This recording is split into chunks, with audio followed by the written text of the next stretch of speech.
आज हम स्टडी करेंगे development of human in first trimester के बारे में, यानी कि जो एक इंसान बनने का अमल है उसे, जैसे कि हम डेवलपमेंट कहते हैं, उसको डिवाइड किया गया है थ्री में, first second and third trimester. और हर ट्राइमेस्टर जो है वो डिवाइड किया गया है 3 महीने में, 3 मंथ्स में। यानी कि जो फर्स्ट ट्राइमेस्टर है उसके भी कितने हैं, 3 मंथ्स हैं। जैसे यहाँ पर हम देख रहे हैं फर्स्ट मंथ में जो है वो एम्ब्रियो, या फिर हम कहते हैं कि जो फीटस है वो हमें इस तरह का नज़र आता है। फिर हम देखते हैं कि सेकेंड मंथ में उसकी डेवलपमेंट जो है वो और ज़्यादा हो चुकी है, और 3 मंथ में हमें वो काफ़ी ज़्यादा डेवलप नज़र आता है अगर हम उसको कंपेयर करें फर्स्ट मंथ के साथ। ये जो पूरा टाइम पीरियड है, जिसे कि प्रेगनेंसी टाइम पीरियड भी कहा जाता है, या फिर इसे कहा जाता है गेस्टेशन पीरियड। गेस्टेशन पीरियड जो है वो स्टार्ट होता है जब लास्ट मेंस्ट्रुअल पीरियड होते हैं, जिसे कि एलएमपी कहा जाता है। वहाँ से लेके बेबी की बर्थ तक का जो टाइम है, जो तकरीबन 9 मंथ्स यानी कि 9 महीने बनते हैं, उसे गेस्टेशन पीरियड कहा जाता है। अब हमने बात की थी कि इसे डिवाइड किया गया है 3 ट्राइमेस्टर में, तो हम बात करेंगे अभी पहले ट्राइमेस्टर की। तो जो फर्स्ट ट्राइमेस्टर है उसमें क्या क्या चीज़ें होती हैं, यानी कि उसमें क्या क्या इवेंट्स हैं। तो जैसे कि यहाँ पर हम अपने सामने देख रहे हैं, सबसे पहले क्या होगा, फर्टिलाइजेशन। अब अगर हम फर्टिलाइजेशन की बात करें तो फर्टिलाइजेशन जिसमें हम कहते हैं कि जो स्पर्म है वो, और प्लस एग जो होता है, इनका जब यूनियन होता है तो उसको कहा जाता है फर्टिलाइजेशन। और इसके बाद जो सेल बनता है उसे कहा जाता है जाइगोट। तो जैसे कि यहाँ पर हम अपने सामने लिख रहे हैं कि जाइगोट बनेगा। अब उसके बाद जो है जाइगोट जो है उसमें फर्दर डिविजन्स होती हैं, यानी कि ये एक सेल होता है, ठीक है, जैसे कि यहाँ पर हम देख रहे हैं। अब ये जो सेल है इसमें डिविजन्स होंगी, और डिविजन्स होने के बाद हम देखते हैं कि ये 2 सेल, फिर 4 सेल, और इस तरह से फर्दर डिवाइड करता जाता है। और उसके बाद बनता है ब्लास्टोसिस्ट, और उसके बाद ब्लास्टोसिस्ट बनने के बाद इसकी इम्प्लांटेशन हो जाती है यूट्रस में। तो ये सब चीज़ें किस में आती हैं, ये सब चीज़ें आती हैं जो फर्स्ट ट्राइमेस्टर है उसमें। इसके अलावा हम देखते हैं फर्स्ट ट्राइमेस्टर में जो है वो प्लेसेंटा, एक्स्ट्रा एम्ब्रियोनिक लेयर्स, और मेजर इवेंट्स ऑफ ऑर्गेनोजेनेसिस जो हैं, ये सब चीज़ें भी हम देखते हैं फर्स्ट ट्राइमेस्टर में। तो अब हम बात कर लेते हैं फर्टिलाइजेशन, ब्लास्टोसिस्ट फॉर्मेशन और इम्प्लांटेशन की। तो जैसे कि हमने ऊपर बात की थी कि फर्टिलाइजेशन क्या होता है, फर्टिलाइजेशन जो है वो एग और स्पर्म का यूनियन है। लेकिन उससे भी पहले अगर हम एक स्टेप की बात करें तो यहाँ पर हम देख रहे हैं स्टेप 1। स्टेप 1 क्या है कि जो एग है, जिसे कि ओवा भी कहा जाता है, वो रिलीज होता है ओवरी से, और वो एंटर हो जाता है इस ट्यूब में, जिसे कि फिलोपियन ट्यूब कहा जाता है। और हम देखते हैं कि फिलोपियन ट्यूब में यहाँ से इस साइड से क्या आ रहे हैं, स्पर्म आ रहे हैं। तो कहीं इस एरिया में जाकर अगर स्पर्म का फ्यूजन हो जाए एग के साथ, जैसे कि यहाँ पर हम स्टेप 2 में देख रही हैं कि स्पर्म एंटर्स एग, और वो यूनाइट कर जाता है, फ्यूज करता है जो एग का न्यूक्लियस है उसके साथ, और इसको हम कहते हैं फर्टिलाइजेशन। अब ये फर्टिलाइज एग यहाँ से मूव करना स्टार्ट होता है, और साथ साथ इस फर्टिलाइज एग में डिवीजन स्टार्ट हो जाती है। जैसे यहाँ पर हम देख रहे हैं कि अब फर्टिलाइज एग जो है वो 2 सेल स्टेज पर है। इसी तरह हम यहाँ पर देख रहे हैं 4 सेल स्टेज, यहाँ पर देख रहे हैं हम 8 सेल स्टेज, और फिर उसके बाद हम देखते हैं स्टेप 4, जिसमें कि सेल जो है वो अटैच हो जाता है यूट्रस के साथ। और जब जाइगोट में क्लीवेज स्टार्ट हो जाती है, क्लीवेज जिसमें ये, जैसे यहाँ पर भी हम देख रहे हैं कि ये सेल डिवाइड करता जा रहा है, 2 सेल स्टेज पे, 4 सेल स्टेज पे आया, 8 सेल स्टेज पे। अब हम इसको क्या कहते हैं, हम कहते हैं कि अब क्लीवेज के बाद ये बन रहा है ब्लास्टोसिस्ट। और फिर हम देखते हैं कि जब सेकेंड वीक तक पहुंचते हैं, यानी कि फर्टिलाइजेशन से अगर हम काउंट करें तो जब सेकेंड वीक एंड होता है उस टाइम के ऊपर हम देखते हैं कि इम्प्लांटेशन हो जाती है ब्लास्टोसिस्ट की। और वो कहाँ पर होती है? एंडोमीट्रियम में। जैसे कि यहाँ पर हम देख रहे हैं कि अगर हम अपनी डायग्राम में देखते हैं तो ये क्या है? ये यूट्रस है, और यूट्रस की ये जो लाइनिंग है जहाँ पर ये इम्प्लांट होता है उसे एंडोमीट्रियम कहा जाता है। ये जो जाइगोट है जिसमें हमने कहा कि अब डिविजन्स हो गई हैं, जब इसमें डिविजन्स हो जाती हैं और ये आगे फर्दर 2, 4, 8 और सेल्स में हम देख रहे हैं सेल स्टेज पर आ गया है, और अब फर्दर डिविजन्स होती जाएंगी। तो अब हम इसको क्या कहते हैं? इसको एम्ब्रियो कहा जाता है।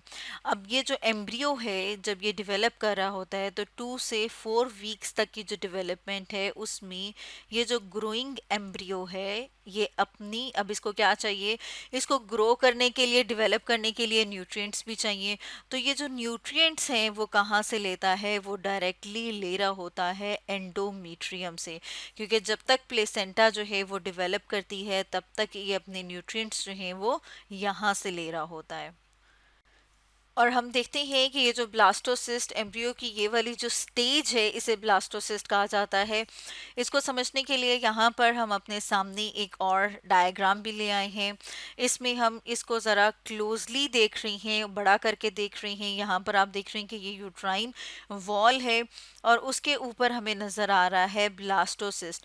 ब्लास्टोसिस्ट की जो आउटर लेयर होती है, जिसे यहाँ पर भी हमने लिखा है ट्रोफोब्लास्ट, वो क्या करती है? वो ग्रो करती है और वो एंडोमेट्रियम के साथ मिंगल होना शुरू हो जाती है, जैसे कि यहाँ पर हम देख रहे हैं। इसको हम डार्क कलर से कर लेते हैं। यहाँ पर हम देख रहे हैं कि अब इसकी जो लेयर है वो इन्वेड कर रही है यूट्रस की आउटर वॉल में, जिसे कि एंडोमेट्रियम कहा जाता है। और फिर ये किस लिए इन्वेट करी है? ताकि प्लेसेंटा बन सके। प्लेसेंटा वो ऑर्गन है जो कि ग्रोइंग एम्ब्रियो को, या फिर हम कहते हैं जो ग्रोइंग फीटस है उसको न्यूट्रिएंट्स प्रोवाइड कर रहा होता है, उसको खुराक दे रहा होता है, और वहाँ से जो वेस्ट मटेरियल होते हैं उसे बॉडी से बाहर लेकर आ रहा होता है।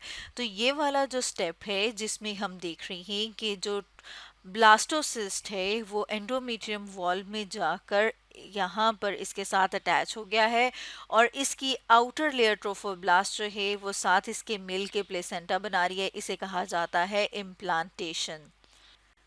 तो ये हम देख रहे हैं डिफरेंट इवेंट्स जो कि फर्स्ट ट्राइमेस्टर में होते हैं। इसके अलावा हम देखते हैं एक और मेजर इवेंट जो कि फर्स्ट ट्राइमेस्टर में होता है, वो है development of extra embryonic membranes. जैसे कि यहाँ पर हमने अपने सामने एक डायग्राम भी रखी हुई है जिसमें हम देख रहे हैं ग्रोइंग एम्ब्रियो। अब आप देख रहे होंगे कि मैं बार बार एम्ब्रियो का और फीटस का वर्ड यूज़ कर रही हूँ। एम्ब्रियो कहा जाता है जब तक कि फर्टिलाइजेशन के बाद हम देखते हैं कि 10th वीक तक हम ये जो ग्रोइंग हम कहते हैं कि जाइगोट से एम्ब्रियो बनाए, इसको एम्ब्रियो कहते हैं। अब जब ये 10th वीक्स का हो जाता है उसके बाद हम इसे एम्ब्रियो नहीं कहते बल्कि इसे फीटस कहना शुरू कर देते हैं, और at the time of birth तक, पैदा होने तक हम इसको क्या कहते हैं? कि ये क्या है? ये फीटस है। अब यहाँ पर हम इन मेम्ब्रेन्स को एक्स्ट्रा एम्ब्रियोनिक मेम्ब्रेन्स कह रहे हैं क्योंकि ये एम्ब्रियो के बाहर हैं। क्योंकि हम बिल्कुल इनिशियल स्टडी कर रहे हैं, फर्स्ट ट्राइमेस्टर में भी हम बिल्कुल इनिशियल की बात कर रहे हैं, स्टार्टिंग के जो वीक्स हैं। तो ये जो है इन्हें एक्स्ट्रा एम्ब्रियोनिक इसलिए कहा जाता है क्योंकि ये जो हैं ये मेम्ब्रेन्स एक्सटेंड करती हैं आउट ऑफ द एम्ब्रियो। यहाँ पर हम देख रहे हैं कि ये एम्ब्रियो के बाहर मौजूद हैं, इसलिए हम इन्हें एक्स्ट्रा एम्ब्रियोनिक कहते हैं। अब इनकी अगर हम बात करें कि यहाँ पर हमें कौन कौन सी नज़र आ रही हैं, सबसे आउटर जो लेयर हमें नज़र आ रही है इसे कहा जाता है कोरियन। कोरियन जो है ये आउटर एक्स्ट्रा एम्ब्रियोनिक मेम्ब्रेन है जो कि सराउंड करी होती है एम्ब्रियो को। और हम देखते हैं कि ये क्या कर रही है? ये प्लेसेंटा का पार्ट बना रही है। जैसे कि यहाँ पर हम देख रहे हैं कि ये जो रीजन है ये क्या है? ये प्लेसेंटा है। ठीक है, जैसे कि यहाँ पर हम देख रहे हैं, और हम देख रहे हैं कि यही अगर ऊपर एम्ब्रियो के ऊपर जो एक्सटेंड करी है इसे कोरियन कहा जाता है। इसके बाद हम देख रहे हैं लेयर, उसे एमनियन कहा गया है। अब ये जो एमनियन है ये क्या कर रही है? ये एक फ्लूइड इन्वायरमेंट प्रोवाइड करती है जो कि डेवलपिंग एम्ब्रियो एंड फीटस, जैसे कि मैंने अभी पहले बात की है कि जब ये डेवलप कर रहा है तो उस टाइम पर जब तक ये 10th वीक का नहीं होता तब तक हम उसे एम्ब्रियो कहते हैं और उसके बाद हम इसे फीटस कहना स्टार्ट कर देते हैं। ठीक है, यहाँ पर हमने देखा, उसके बाद आप देख रहे हैं एम्ब्रियो मौजूद है। इसके साथ साथ अगर हम बात करें एक और लेयर की तो उसे कहा जाता है योक सैक, जैसे कि यहाँ पर हम देख रहे हैं और डायग्राम में देखें तो ये जो हमें येलो कलर का नज़र आ रहा है जिसे अभी मैंने अंडरलाइन किया है ये है योक सैक। अब योक सैक जो है वो हमें कहाँ पर नज़र आ रहा है, हम एम्ब्रियो के नीचे। और ह्यूमन में जो योक सैक है उसके अंदर योक मौजूद नहीं होती, बल्कि ये क्या है, ये फर्स्ट साइट है ब्लड सेल्स की फॉर्मेशन की। इसके बाद अगर हम एक और लेयर को देखें तो वो हम देख रहे हैं एलन ट्वाइस, जैसे कि यहाँ पर हम देख रहे हैं ये जो हमें ग्रीन से कलर का यहाँ पर हमें नज़र आ रहा है। एलन ट्वाइस जो है इसका क्या काम है, ये हम देखते हैं कि कंट्रीब्यूट करता है सर्कुलेटरी सिस्टम को। और यहाँ पर मौजूद जो ब्लड वेसल्स होती हैं वो फिर अम्बिलिकल कॉर्ड का पार्ट बनती हैं, जैसे यहाँ पर हम देख रही हैं कि अगर इन दोनों को कंबाइन करके अम्बिलिकल कॉर्ड यहाँ पर लिखा हुआ है। और इसके साथ साथ हम देखते हैं कि जो ट्रांसपोर्ट कर रही हैं फीटल ब्लड को प्लेसेंटा तक और प्लेसेंटा से वापस इसी तरह फीटस तक लाया जाता है इन्हीं ब्लड वेसल्स के ज़रिए से। और फिर इन क्योंकि यहाँ पर जो मदर ब्लड आ रहा है उसके अंदर न्यूट्रिएंट्स मौजूद होते हैं, वो इन ब्लड वेसल्स के ज़रिए से फीटस तक पहुँचा दिया जाता है और फीटस का जो वेस्ट मटेरियल होता है वो यहाँ से मदर ब्लड में आता है ताकि उसे वहाँ से फिर बॉडी से एक्सक्रीट कर दिया जाए। तो स्टूडेंट्स, आज हमने डिस्कस किया development of human in first trimester के बारे में। और इसमें से जो ये इवेंट्स हैं development of placenta and major events of organogenesis, ये हम डिस्कस करेंगे अपनी नेक्स्ट वीडियो में।